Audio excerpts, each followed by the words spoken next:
Everyone, there's been a lot of research over the past 50 or 60 years about intergroup conflict, and I want to focus on some of that right now.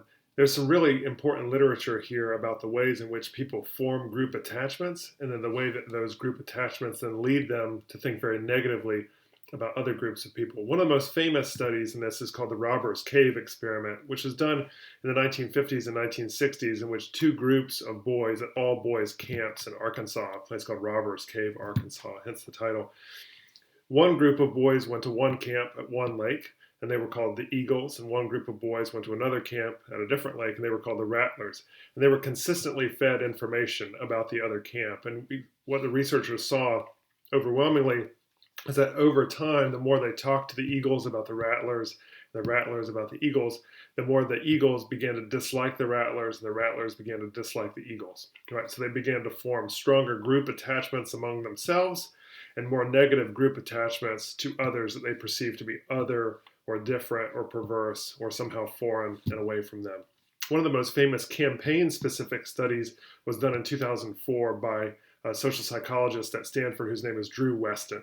What Drew Westen did was he brought 15 committed partisans, Republicans, and then 15 committed partisans, Democrats, and then 15 people who self-identified as independent of any political party. And what he did was creative. He showed each group of people statements from groups of folks that they claimed to like. So it would be Trump-style Republicans for them. In the era, it was 2004, so it was George W. Bush, John McCain, and popular Republican luminaries of the time. The same for Democrats, showed them a popular politician's statements, and then the same for independents. But what they did was they showed them contradictory statements. So if I was a Republican, they would show me a statement from, say, Lindsey Graham saying, I support impeachment, and then another statement from Lindsey Graham to another group of people saying, I don't support impeachment.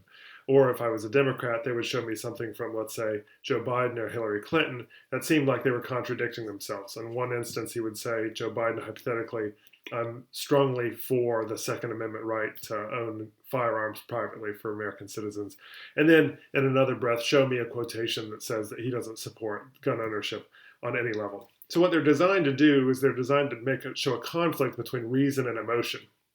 In other words, I'm emotionally attached to the person that I'm seeing a statement from, but rationally I'm seeing that there's a fundamental contradiction here, right? These are statements that make them look smarmy, that make them look like liars, that make them look like they'll say anything to anybody to get elected, that they don't have any principles.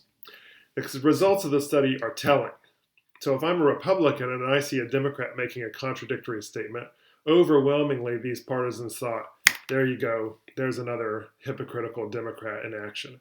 The same was true of the Democrats. When they were shown statements from contradictory statements from Republicans, they said, there you go, there's another hypocritical Republican. It confirms their prior biases about the other party. But how did they react when they were shown contradictory statements from people that they like? They didn't see the contradiction. They reasoned their way to an emotionally biased outcome. And in fact, when they were hooked up to brain scanners, more positive emotions were triggered. And what the researchers said was it was likened to if your brother or your sister or your significant other is attacked by somebody else.